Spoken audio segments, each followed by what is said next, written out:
জুলাই আন্দোলনের পরবর্তীতে অন্তর্বর্তীকালীন সরকার রাষ্ট্র পরিচালনার দায়িত্বে নিয়োজিত হবার পরবর্তীতে স্বীকৃত মতে মামলা বাণিজ্য এবং বিভিন্ন সত্য মিথ্যার সংমিশ্রণে ঘটনার সাথে জড়িত ব্যক্তিদের সহ নির্দোষ নিরপরাধ ব্যক্তিদেরকে উদ্দেশ্যমূলকভাবে নালিশি আর্জিতে কিংবা এজাহারে নাম অন্তর্ভুক্ত করে সাধারণ এবং নিরীহ মানুষ যে হয়রানির সম্মুখীন হয়েছেন এবং ব্যাপকভাবে যেটি সমালোচিত হয়েছে, সরকার সেই বিষয়টিকে, যেহেতু এটি একটি জনগুরুত্বপূর্ণ বিষয়, বিবেচনায় নিয়ে বিশেষ করে মাননীয় আইন উপদেষ্টা এই বিষয়টিকে গুরুত্ব দিয়ে তিনি প্রতিশ্রুতি দিয়েছিলেন যে আমরা এই মামলা বাণিজ্য এবং এই মিথ্যা এবং হয়রানিমূলক মামলার রোধকল্পে আবশ্যকীয় সংশোধনী ফৌজদারি কার্যবিধি 1898-তে অন্তর্ভুক্ত করব এবং সেই লক্ষ্যে একাধিক সময় সংশ্লিষ্ট ব্যক্তিদের, ঊর্ধ্বতন কর্তৃপক্ষের এবং ফৌজদারি যারা আইন বিশেষজ্ঞ তাদের সহ আমি সহ মাননীয় আইন উপদেষ্টা এবং অন্যান্য গুরুত্বপূর্ণ ব্যক্তিবর্গ একাধিক মিটিং কর্মশালার পরবর্তীতে সম্মিলিত গৃহীত সিদ্ধান্তের আলোকে অতি সম্প্রতি এ কোড অফ ক্রিমিনাল প্রসিডিউর 2025-এর গুরুত্বপূর্ণ দুটো ধারা সেকশন 154 এবং সেকশন 173 ক্ষেত্রে একটা সংশোধনীর প্রস্তাব আনা হয়েছে এবং সেটি ইতিমধ্যে সংশ্লিষ্ট কর্তৃ উপদেষ্টা মণ্ডলীর বৈঠকে সেটা উত্থাপনও করা হয়েছে। যে ফৌজদারি কার্যবিধি 154 ধারায় কোনো আমলযোগ্য অপরাধ সম্পর্কে নিকটস্থ থানায় সর্বপ্রথম কোনো ইনফরমেশন বা সংবাদ দেয়া হলে সেটার সত্যতা নিরূপণ না করে সেটাকে এফআইআর হিসাবে ট্রিট করা হতো। এই সংশোধনীর মাধ্যমে থানায় কোনো মামলা যদি রুজু হয়, দায়ের করা হয় সেকশন 154-এর বিধান অনুযায়ী, এবং সেই ক্ষেত্রে officer in charge of the police স্টেশনের কাছে এজাহারের বর্ণনা পড়ে প্রাথমিকভাবে তার কাছে যদি যথেষ্ট ঘটনার সম্পর্কে কিংবা ঘটনায় অভিযুক্ত ব্যক্তিদের সম্পর্কে যদি যথেষ্ট সন্দেহজনক মনে হয় যে এটা ভেগ, এটা রিউমারাস, এটা ম্যালাফাইডি, সেই ক্ষেত্রে একটা প্রিলিমিনারি ইনভেস্টিগেশন, প্রাথমিক তদন্তের একটা সুযোগ রাখা হয়েছে এবং সেই প্রাথমিক তদন্ত 48 ঘন্টার মধ্যে সম্পন্ন করে এই দায়েরকৃত যে অভিযোগ এফআইআর হিসাবে যেটা ট্রিট করার জন্য যে অভিযোগ দায়ের করা হয়েছে সেটার ভ্যারাসিটি সম্পর্কে নির্ধারণ করা। যদি প্রাথমিক তদন্তে প্রতীয়মান হয় যে প্রকৃতপক্ষে এজাহারের গর্ভে বর্ণিত বক্তব্য অভিযোগ সমুদয় সত্য এবং প্রাথমিকভাবে অভিযুক্ত ব্যক্তিদের সংশ্লিষ্টতা রয়েছে, সেই ক্ষেত্রে সেটার এজাহার হিসাবে ট্রিট হতো। কিন্তু বিপরীতে যদি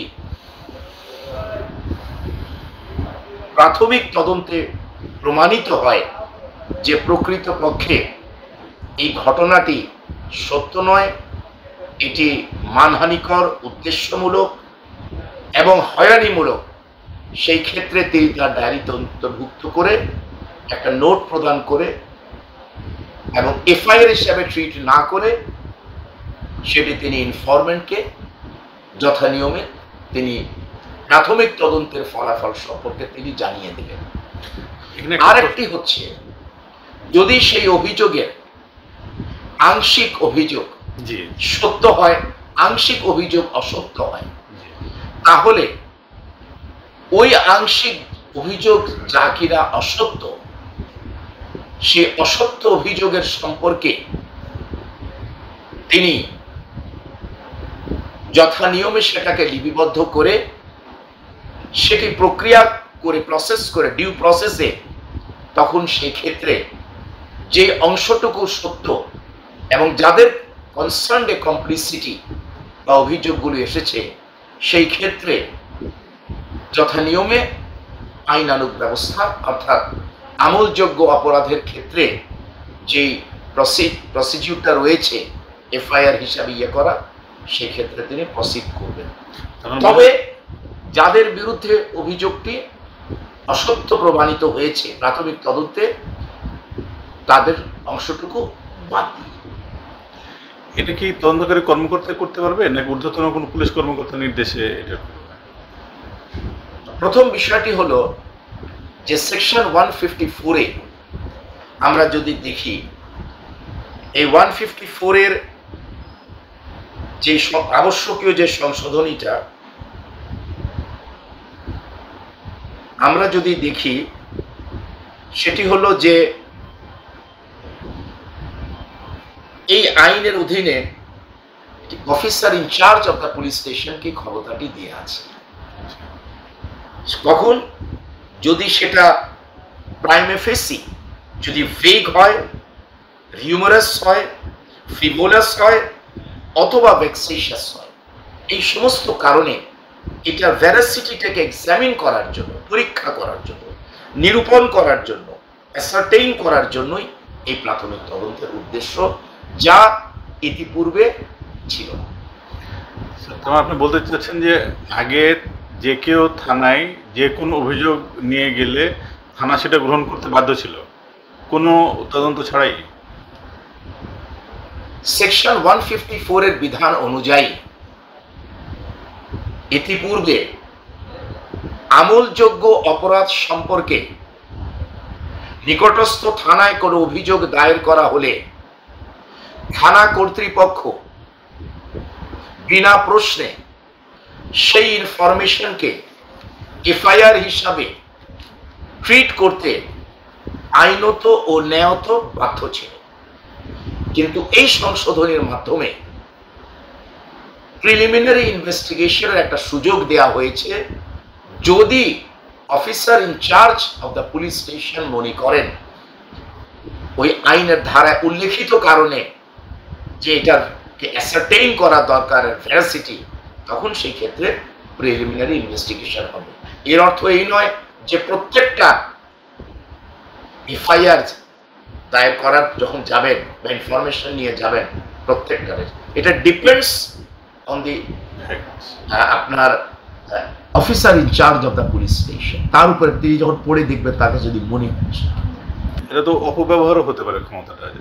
আমি যখন একজন প্রভাবশালীর বিরুদ্ধে কোনো অভিযোগ নিয়ে গেলাম, পুলিশ অফিসার দেখলেন যে এটা ওনার বিরুদ্ধে নেওয়া যাবে না, উনি তো সেক্ষেত্রে প্রাথমিক তদন্ত আমাকে যেখানে ব্যবহার থাকবে সেখানে অপব্যবহার হতে পারে। আপনি জানেন যে আমাদের ক্রিমিনাল ল এত সমৃদ্ধ যে কোনো ব্যক্তি বা কোনো কর্তৃপক্ষ উদ্দেশ্যমূলকভাবে এই আইনের আলোকে ন্যায় বিচার প্রাপ্তির ক্ষেত্রে যদি অন্যায়ভাবে কোনো আনডিউ কোনো অ্যাক্ট করেন, সেই ক্ষেত্রে অ্যাগ্রিভ পার্সন যিনি থাকবেন অবশ্যই তার একটা রেমেডি থাকবে। আমাদের দায়িত্বটা হচ্ছে যে আজকে বাংলাদেশের বিভিন্ন জেলায় বিভিন্ন থানায় অসংখ্য মামলায় অসংখ্য নিরীহ মানুষ যারা কখনো কোনো রাজনৈতিক কর্মকাণ্ডে যুক্ত ছিলেন না, তাদেরকে উদ্দেশ্যমূলকভাবে হয়রানি করা হচ্ছে। এবং শুধু তাই নয়, পত্রিকা সূত্রে আমরা আরো দেখছি যে সেই ক্ষেত্রে ইললিগাল ট্রানজ্যাকশনসও হচ্ছে। সুতরাং জনস্বার্থে এবং বিশেষ করে সাধারণ মানুষের, জনগণের এই ভোগান্তিটাকে রোধ করার উদ্দেশ্যেই সরকার এই যুগোপযোগী আইন প্রণয়ন করেছে। সেকশন 173 বিধান অনুযায়ী তদন্ত সম্পন্নের পরে মেরিটের উপর ভিত্তি করে তদন্তকারী কর্মকর্তা তদন্ত প্রতিবেদন বা পুলিশ রিপোর্ট সাবমিট করবে। সেটি চার্জশিটও হতে পারে, সেটা ফাইনাল রিপোর্টও হতে পারে। এই সংশোধনের মাধ্যমে 3 এর মাধ্যমে সেটাকে আমরা বলেছি ইন্টারিম ইনভেস্টিগেশন রিপোর্ট, অন্তর্বর্তীকালীন তদন্ত প্রতিবেদন। অর্থাৎ সুপারিনটেন্ডেন্ট অফ পুলিশ কিংবা পুলিশ কমিশনার এই পদের নিচে নয়, এই পদের সমপদ পদমর্যাদা যিনি মামলার তদারকির সাথে দায়িত্বে নিয়োজিত হয়েছেন ঊর্ধ্বতন কর্তৃপক্ষ। কোন তদন্তাধীন মামলার তদন্তকারী কর্মকর্তাকে আসামি বা আসামিদের কনসার্নে তাদের সম্পৃক্ততা বা সংশ্লিষ্টতা সম্পর্কে সর্বশেষ তদন্ত হওয়া পর্যন্ত কি অগ্রগতি রয়েছে সে সম্পর্কে একটি প্রাথমিক প্রতিবেদন তিনি চাইতে পারেন। পুলিশ কমিশনার অথবা সুপারিনটেন্ডেন্ট অফ পুলিশ পদমর্যাদা নিচে নয়। যখনই এই প্রতিবেদনটি ঊর্ধ্বতন কর্তৃপক্ষের আইনের অধীনে সংশ্লিষ্ট ব্যক্তি বা কর্তৃপক্ষের নির্দেশে যখন তিনি একটা ইন্টারিম ইনভেস্টিগেশন রিপোর্ট তিনি দিবেন এবং সেই রিপোর্টে যদি দেখা যায় যে ইজাহারে বর্ণিত অভিযোগের সমর্থনে কতিপয় আসামিদের ক্ষেত্রে কোনো সংশ্লিষ্টতা পাওয়া যাচ্ছে না, তখন সেই ক্ষেত্রে তাকে ডাইরেকশন দিবেন যে তুমি একটি রিপোর্ট সাবমিট করো। তখন তদন্তকারী কর্মকর্তা আদিষ্ট হয়ে ঊর্ধ্বতন কর্তৃপক্ষ কর্তৃক নির্দেশিত হয়ে সেই ক্ষেত্রে একটা অন্তর্বর্তীকালীন ইন্টারিম ইনভেস্টিগেশন রিপোর্ট বিজ্ঞ ম্যাজিস্ট্রেটের কাছে দিলে বিজ্ঞ ম্যাজিস্ট্রেট সেই আসামিকে বা আসামিদেরকে যাদের কনসার্নে ওই প্রতিবেদনটি আসবে তখন একটা প্রতিবেদন যখন দাখিল করবেন তখন পুলিশ রিপোর্ট সেই ইন্টারিম ইনভেস্টিগেশন রিপোর্টের উপর ভিত্তি করে আসামি বা আসামিদেরকে তিনি অব্যাহতি বা ডিসচার্জ দেওয়ার ক্ষমতা তাকে দেওয়া হয়েছে ম্যাজিস্ট্রেটকে। সুতরাং চলমান যে তদন্তাধীন মামলা, আপনি জানেন যে এই মামলা অনেকগুলো আসামি রয়েছে, সবাই যে দোষী তা নয়, আবার সবাই যে নির্দোষী তা নয়। উদ্দেশ্য হচ্ছে যারা নির্দোষ, যারা নিরপরাধ, এরকম অনেক শত শত আসামি রয়েছে যারা আজকে এই ভয় বা আতঙ্কের কারণে তারা আজকে একটা শঙ্কার মধ্যে রয়েছে। একজন নাগরিক তাকে রাষ্ট্রের দায়িত্ব হচ্ছে তাকে সার্ভিস দেওয়া, সেবা দেওয়া। সুতরাং যুগোপযোগী এই আইনের মাধ্যমে, এই সংশোধনের মাধ্যমে এই যে একটা ভোগান্তি, আমি আশাবাদী যে অতি অল্প সময়ের মধ্যে গ্যাজেট নোটিফিকেশন হয়ে যাবে ইনশাআল্লাহ। হয়ে গেলে এই আইনের কার্যকারিতা শুরু হবে এবং এর ভিত্তিতেই এই আইনের অধীনে ক্ষমতাপ্রাপ্ত যাদেরকে দায়িত্ব কর্মকর্তা যারা রয়েছেন, পুলিশ কর্মকর্তা, তারা তাদের দায়িত্ব পালনের ক্ষেত্রে অগ্রণী ভূমিকা পালন করবেন বলে আমি দৃঢ়ভাবে বিশ্বাসী। ইতিপূর্বে যে মামলাগুলো হয়েছে সেই মামলাও এই আইনটা বলবৎ হবে। রাইট। সময়সীমা দেয়া থাকে, কিন্তু এটা পালন না করলে কি হবে, এটা না হওয়ার কারণে কিন্তু দীর্ঘ সময় চলে যায়। এই সময়ের মধ্যে দিতে না পারলে সেই কর্মকর্তার শাস্তির কোনো বিধান রাখছেন কিনা? প্রথম বিষয়টি হচ্ছে এই বিষয় নিয়ে অনেক সুদূর প্রসারে আলোচনা হয়েছে, ডিসকাশন হয়েছে, মিটিং হয়েছে, বিভিন্ন স্টেক হোল্ডার্সরাও ছিলেন, সকলের মতামত পাওয়া গিয়েছে। আমি আশা করি এটা অতি শীঘ্রই আইন আকারে সেটি আসবে এবং সেটি ন্যায় বিচারকে নিশ্চিত করার জন্য যুগোপযোগী সংশোধনী আসবে, যেই আইনের মাধ্যমে, যেই সংশোধনীর মাধ্যমে প্রসিকিউশন বা ডিফেন্স কেউ যেন প্রিজুডিস। সরকারের উদ্দেশ্য হচ্ছে ফৌজদারি আইনটাকে এমনভাবে সংশোধন করা, এমনভাবে যুগোপযোগী করা, যা কিনা প্রসিকিউশন বা ডিফেন্স মধ্যে যেন একটা ব্যালেন্স থাকে, কেউ যেন অ্যাগ্রিভড না। ঠিক আছে? আমরা ইতিপূর্বে দেখছি যে একজন বাদী মামলা করার ক্ষেত্রে সে ভিকটিমের কোনো পরিচিত না, ভিকটিমের কোনো আত্মীয় না, সে নিজে কোনোভাবে ভিকটিম না, আসামিদের কাউকে চেনে না বা অধিকাংশকে চেনে না, তাদের নামে ঢালাওভাবে মামলা করা হয়েছে।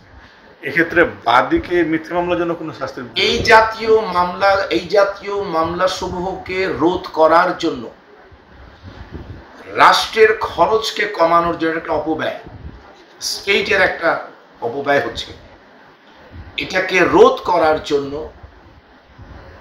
এই সংশোধনটি আনা হয়েছে এবং তদন্তকারী কর্মকর্তা তদন্তের চূড়ান্ত পর্যায়ে যদি দেখেন যে এন্টায়ার অ্যালিগেশনসটা হচ্ছে ফলস, ভেক্সেশিয়াস এবং ম্যালিশিয়াস, সেই ক্ষেত্রে পেনাল কোডে ইনফরমেন্টের এগেনস্টে প্রসিড করার যথোপযুক্ত আইন রয়েছে। সুতরাং ইনভেস্টিগেটিং অফিসার স্বাধীনভাবে, স্বচ্ছভাবে, নিরপেক্ষভাবে তদন্ত করবেন এবং স্বাধীন, স্বচ্ছ এবং নিরপেক্ষ তদন্তের উপরে ভিত্তি করে এর ফলাফল অর্থাৎ পুলিশ রিপোর্ট তিনি সাবমিট করবেন। এটাই হচ্ছে আমাদের প্রত্যাশা। সর্বশেষ একটা প্রশ্ন স্যার, আপনি বললেন যে সিআরপিসির 173-তে পুলিশ রিপোর্ট দাখিলের পূর্বে পুলিশ সুপার অথবা পুলিশ কমিশনার পদমর্যাদার নিচে নয়, পুলিশ সুপারিনটেন্ডেন্টের নিচে নয় এমন কর্মকর্তা উনি ইন্টারিম তদন্ত রিপোর্ট চাইতে পারেন। এক্ষেত্রে ম্যাজিস্ট্রেটের কোনো ক্ষমতা দেওয়া হয়েছে যে উনি চাইতে পারেন কিনা? না, এই ক্ষমতাটা এক্সক্লুসিভলি ওই আইনের অধীনে পুলিশ কর্মকর্তাকে দেয়া হয়েছে। কারণ আপনি জানেন কোড অফ ক্রিমিনাল প্রসিডিউরের বিধান অনুযায়ী পুলিশ রিপোর্ট সাবমিট না হওয়া পর্যন্ত লার্নেড ম্যাজিস্ট্রেট বা লার্নেড কোর্ট বা লার্নেড ট্রাইব্যুনাল আপনার কগনাইজেন্স না নেওয়া পর্যন্ত এই ফেয়ার ইনভেস্টিগেশনে যাতে কোনো ধরনের প্রভাব না আসে, ইনফ্লুয়েন্স না হয়, নিরপেক্ষ তদন্ত যাতে হয়, সেই জন্যই সেই বিধানটা রাখা হয়নি। তবে হ্যাঁ, আমরা জানি যে আমরা যখন কোনো মামলা আদালতে ফাইল করি বা একটা এফআইআর যখন লঞ্চ হয়, প্রত্যেকটা ডেট থাকে কিন্তু যখন তদন্তের জন্য যায়, তদন্ত প্রতিবেদনের জন্য। কিন্তু ইন্টারিম ইনভেস্টিগেশন রিপোর্ট সাবমিট করার জন্য পৃথকভাবে আইনের আলোকে, আইনের অধীনে কোনো অতিরিক্ত দায়িত্ব লার্নেড ম্যাজিস্ট্রেটকে আমার জানা মতে দেওয়া হয়।